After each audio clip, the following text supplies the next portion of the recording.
Hello everyone and welcome to AEW Discussion. I'm Rouse, an AEW enthusiast, Doug. In today's episode I'm going to be discussing Revolution 2023. That's right, ladies and gentlemen, the first pay-per-view of the year for AEW has come and gone. And if I were to use a graded scale of, say, bad, good, and great, I would give Revolution as a whole a good, great. I wouldn't say it was great overall. I thought a lot of matches, most of the matches were good, but, at the extent, I think, with the Trios Championship match and then the World Title match, those being the greatest matches, everything else just kind of was good, but not really great. But again, it was an overall solid night of action, and also this was a nice little, trimmed down card. I talked about it on the Dynamite episode how this could have been, because there was a 60-minute Iron Man match on the card, so Tony Khan might not have wanted to load it up like he has done before, but I think this was a good preview of what an 8-man card or 8-match card could look like, and I think this might be something Tony Khan might want to seriously consider going forward, but that's future. We'll talk about this, we'll talk about the now and the Revolution 2023. I picked out 4 matches from the card to talk about, and with that we'll go ahead and get right into the action. Starting with the Trios Championship match, the Elite versus House of Black, and there was a lot of action in this bout, a little bit of everything from everybody, and just about every spot looked good, either good or great. The number of timing issues and botches were low. You might kind of miss them with all the, you probably would have missed them with all the action going on. Omega would accidentally hit Julia Hart with a V-trigger when she was up on the apron, and that allowed the House of Black to capitalize and take control. And after some close calls, House of Black was able to win and become the new Trios champion, and the crowd was on its feet for that finish in what was a great match. I'll be honest, towards the end I felt like the Elite were going to retain, and I was going to be very disappointed. But instead the House of Black were able to pull off the win, and the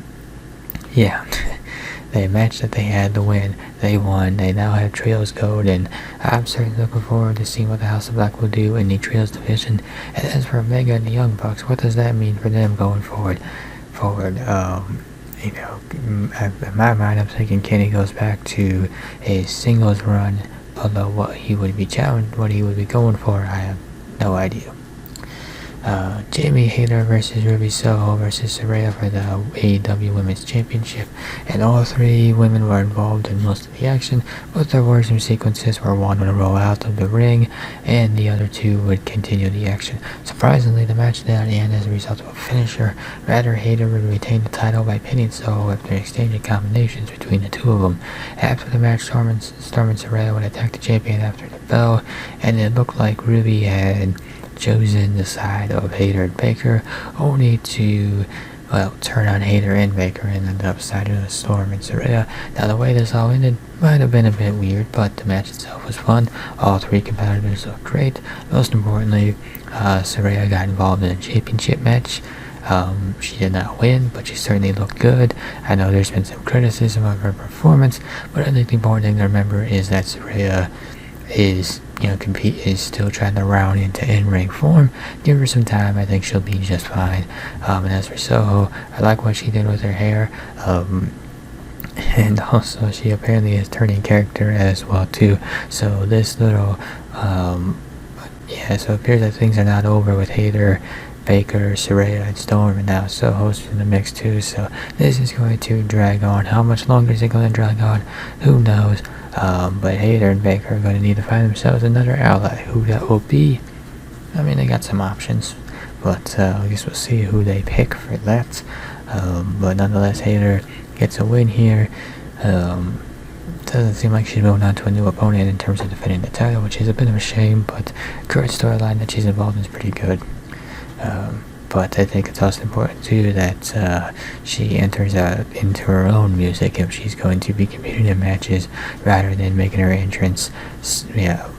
Actually, in general, she should be making her own entrance. I don't know why that got lost in translation, but when she's the women's champion, she should not be secondary to anybody, even if that person is Dr. Britt Baker.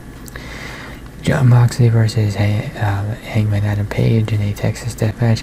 Now, this kind of match is going to appeal more specifically to the hardcore wrestling fans, and overall, it succeeded in being a great death match. But again, the way that who this match appeals to, it's not going to appeal to everyone. Some people will simply find this too gruesome. I didn't mind it. I will admit I thought certain things were excessive, like the fork. I didn't really care too much for the fork. The barbed wire, the barbed wire is alright, but I kind of get confused when they wrap it around themselves. Like, I get the idea is you're trying to inflict some extra damage, but also you're hurting yourself. It just doesn't make any sense. And then also bricks. Gotta say, I think that's the first time I've seen bricks incorporated into a match, and I imagine that those hits with the bricks were genuine shoot real. Because I don't know how you would fake that, unless there's a way to fake that. I'm not a professional wrestler, so I wouldn't know. But nonetheless, both these guys had a few moments where they came close to winning, but because this was a 10 count finish, they would both survive when it seemed like they wouldn't. And well, this match ended maybe the only way it could have, with Hangman having to hang Moxley over the top rope by a chain to make him tap out. Maybe not the only way it could have ended, but it's a pretty fitting way for this thing to end. So when it comes to this match, you either love it or you hate it, depending on if you like this kind of matchup. But in terms of Texas Death Matches, this was certainly a great one, and hopefully the end of this feud between these two. Hangman's got to win. Time to move on. MJF versus Bryan Danielson in an Iron Man match, 60 minutes for the AEW World Title.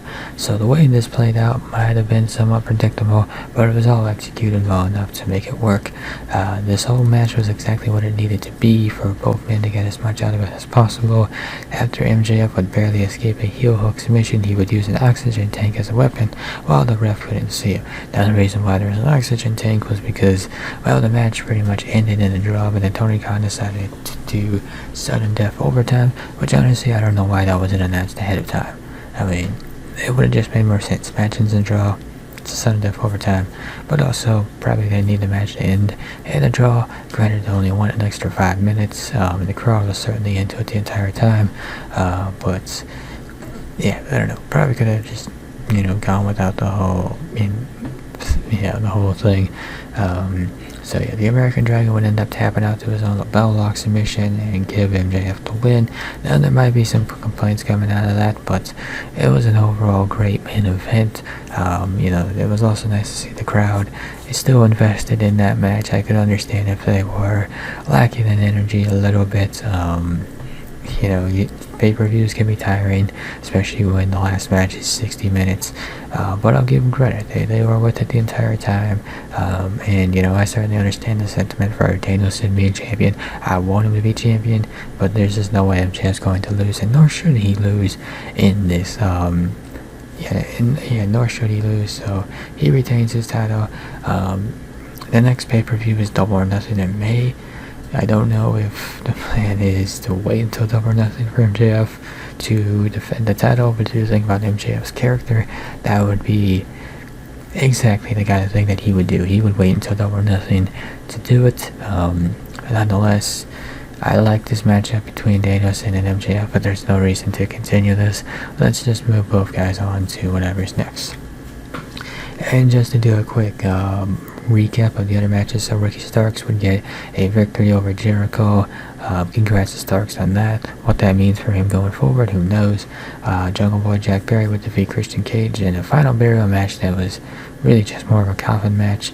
Nice little way to come back and tie up this feud and kind of end it right there with Perry getting a win. Also, I like the look for Cage with the sleeveless turtleneck. It's a good look. Wardlow would defeat Samoa Joe for the TNT title, so Samoa Joe, or Wardlow's TNT champion once again. Will this run go better than the next one? You would hope. And then the Guns would retain the AEW World Tag Team titles, and that would all make sense. Now, and that is with the return of FTR, and FTR now setting themselves up as the next challenger for the AEW World Tag Team titles. That would make sense. Tony Khan had the Guns win the titles because nobody likes the Guns. They're bad guy characters. And then FTR can make their return, challenge the Guns for the titles, win the titles, and then that way FTR becomes tag team champions again without having to beat the Acclaim. I will admit, it's a nice plan from Tony Khan right there, but I don't think you can be forgiven for having the Acclaim lose the tag team titles while they were still fairly popular, and fairly popular and still had some gas left in their run. But at the very least, though, it makes sense why you did it, why they won in the first place, why they retained here. So yes, job well done for that, but you're still not forgiven for what was so far your worst booking decision of the year, which was to have the Acclaim lose the tag team titles in the first place. And with that, we'll go on and wrap up this episode of AEW Discussion. If you enjoyed this episode, be sure to hit that like button down below.